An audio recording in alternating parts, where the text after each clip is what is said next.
It's a marvelous work by Sergei Rachmaninoff. We'll be performing it in this wonderful space on Sunday, and we're very much looking forward to it. This is the Sonata, Opus 19 by Sergei Rachmaninoff.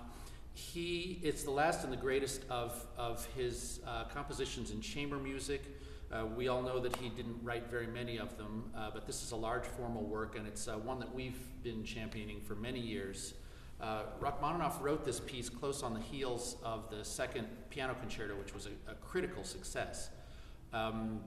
Prior to that, he wrote very little for 3 years. In 1897, his first symphony was a complete flop. In December, there was a performance in St. Petersburg, and César Cui wrote things about it, referring to it being a programmatic piece in the Seven Plagues of Egypt, and speaking about applause from the denizens of hell and other nice things. Those Russian critics really knew how to put you in your place.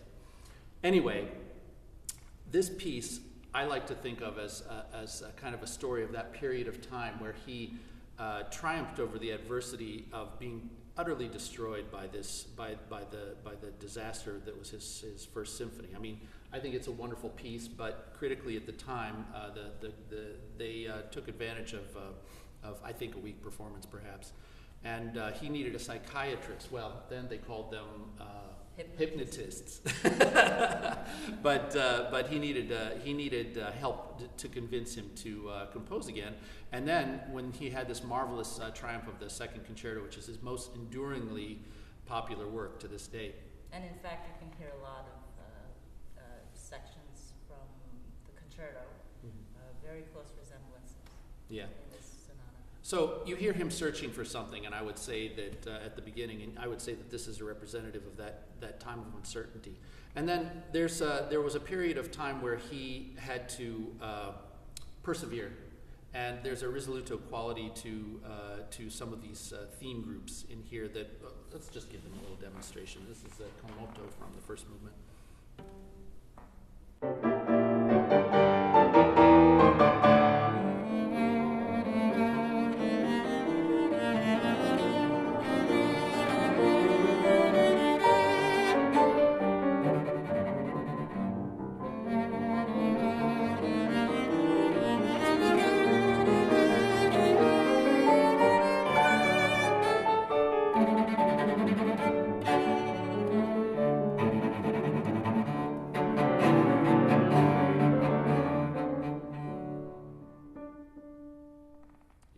So you can hear him slogging on despite adversity.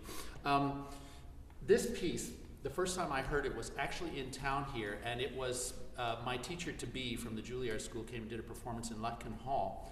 And I had never heard the whole work. I had only heard the slow movement of it, which was kind of a chestnut. It was a popular piece to play as an encore for recitals, and I think for a very long time, people just played this movement of it. Let's demonstrate a little bit of it so you can see why it was so popular as an encore.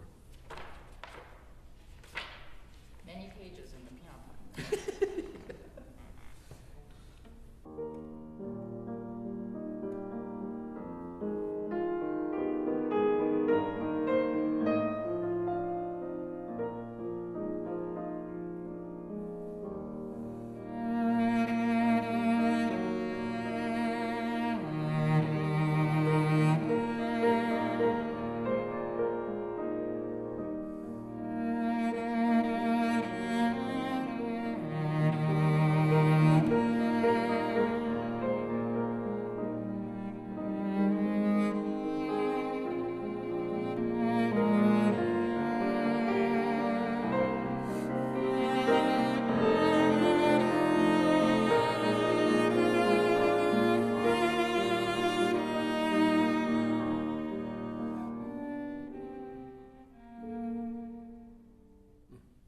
It's such a beautiful piece of music. You can see why it was a huge favorite.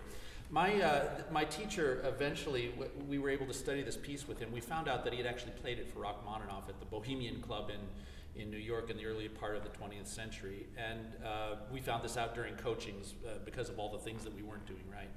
And and anyway, you can hear in this all of the things that identify Rachmaninoff as a giant of the Romantic repertoire. So let's play a little bit of the last movement just to show him triumphing over adversity, shall we? And so we'll be playing this on Sunday. I'm Stefan Kartman. This is Jeannie Yu. And I hope that we can. Come and join us and I hope we can share this piece with you. Valentine's